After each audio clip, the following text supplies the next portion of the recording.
अरे आपने कभी सोचा है कुछ लोग जैसे पैदा होते ही खुशहाल क्यों होते हैं और कुछ को बस संघर्ष ही मिलता है?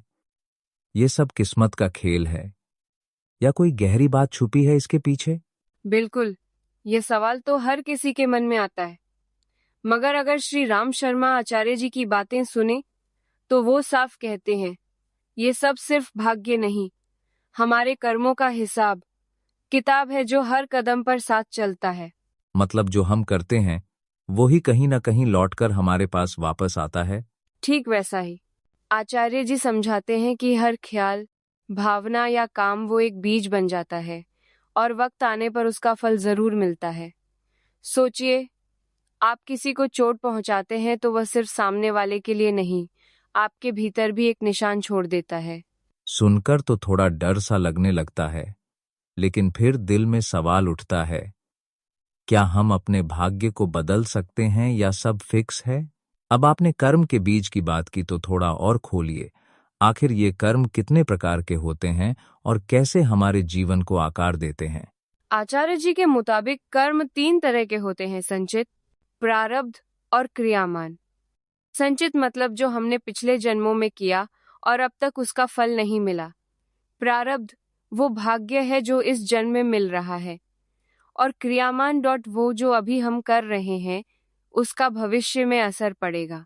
ओह, तो हर वक्त हम अपने भविष्य की कहानी लिख ही रहे हैं? बिल्कुल, हर पल का चुनाव मायने रखता है। जैसे माली बीज बोता है तो उसी के मुताबिक फल आता है। और मजे की बात यह है कि क्रियामान कर्म ही मुक्ति की पहली सीढ़ी है। यानी हम चाहे तो अपनी कहानी बदल सकते हैं। वैसे कर्म का बुरा असर कैसे मिटाया जा सकता है, उस पर भी तो काफी चर्चा है ना? वैसे ये बड़ा दिलचस्प है कि सिर्फ काम ही नहीं, बल्कि भावना भी उतनी ही जरूरी है। कभी कभी तो हम मजबूरी में या दिखावे में अच्छा काम कर देते हैं। क्या उसका भी उतना ही असर पड़ता है?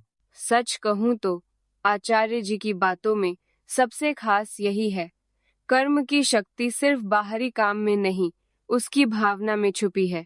अगर आप मदद करते वक्त घृणा या अहंकार रखते हैं, तो वो बंधन बन जाता है। वहीं निस्वार्थ प्रेम से किया गया हर कर्म आत्मा को ऊपर उठाता है। मतलब असली फर्क दिल से आता है। जैसे अगर मैं किसी भूखे को खाना दूं, लेकिन मन में खुद को बड़ा समझूं, तो उसका असर उल्टा हो सकता है। हाँ, असर तो होगा ही, मगर सकारात्मक नहीं। आचार्य जी हमेशा कहते हैं, सबसे जरूरी है कि हम खुद से पूछें, मैं किस भावना से ये काम कर रहा हूँ। यही सवाल हमारे कर्मों की दिशा तय करता है। ये जानकर तो खुद पर नजर डालने का मन करने लगता है। वैसे पुराना बुरा कर्म अगर हो भी गया हो तो क्या उसे सुधार सकते हैं? मुझे तो लगता है हम सबने कभी न कभी कुछ बुरा किया होगा, कभी जानकर, कभी अनजाने में। क्या सच में पुराने कर्मों से छुटकारा पाया जा सकता है? बिल्कुल संभव है। आचार्य जी कहते हैं कि बुरा कर्म कोई आखिरी सजा नहीं है। अगर सच्चे दिल से पछतावा, सेवा, ध्यान और भक्ति से उसे जला दिया जाए, तो आत्मा हल्की हो जाती है। ध्यान जैसे सूर्य की गर्मी में बर्फ पिघलती है, वैसे ही कर्म को जला देता है। वाह, ध्यान और भक्ति साथ हों तो शायद जीवन ही बदल जाए। गुरु का क्या रोल है इसमें? गुरु एक पुल की तरह है, जो हमें हमारी सीमाओं से निकालकर ईश्वर तक पहुंचाते हैं। उनकी कृपा से साधक अपने कर्मों के बंधन जल्दी तोड़ सकता है। आचार्य जी खुद अपने शिष्यों को क्रिया योग सिखाते थे, जिससे साधना और सरल हो जाती है। सुनकर तो एक उम्मीद जगती है कि हम सच में अपने जीवन की स्क्रिप्ट बदल सकते हैं। फिर ये चक्र कब टूटता है और स्थायी मुक्ति कैसे मिलती है? अब मन में ये सवाल बहुत जोर से उठता है, क्या हम वाकई जन्म मृत्यु के इस चक्र से हमेशा के लिए मुक्त हो सकते हैं? यकीन मानिए, यह संभव है।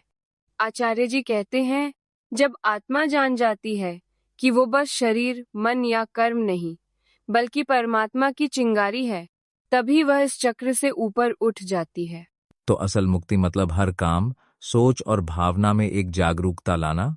सही पकड़ा आपने। यही आत्मनियंत्रण है। ज्ञान, ध्यान और भक्ति, ये 3 रास्ते मिलकर आत्मा को वहां ले जाते हैं जहां नया कर्म बनना ही बंद हो जाता है और जब नया कर्म नहीं बनता तब पुनर्जन्म भी नहीं होता। मतलब असली स्वतंत्रता तो भीतर से आती है। चलिए, इस उम्मीद के साथ आज की बातचीत को यहीं समेटते हैं कि हर रोज थोड़ा सा ध्यान, सेवा और सच्ची भक्ति हमारी आत्मा को मुक्त कर सकती है। जय गुरु, जय आत्मा।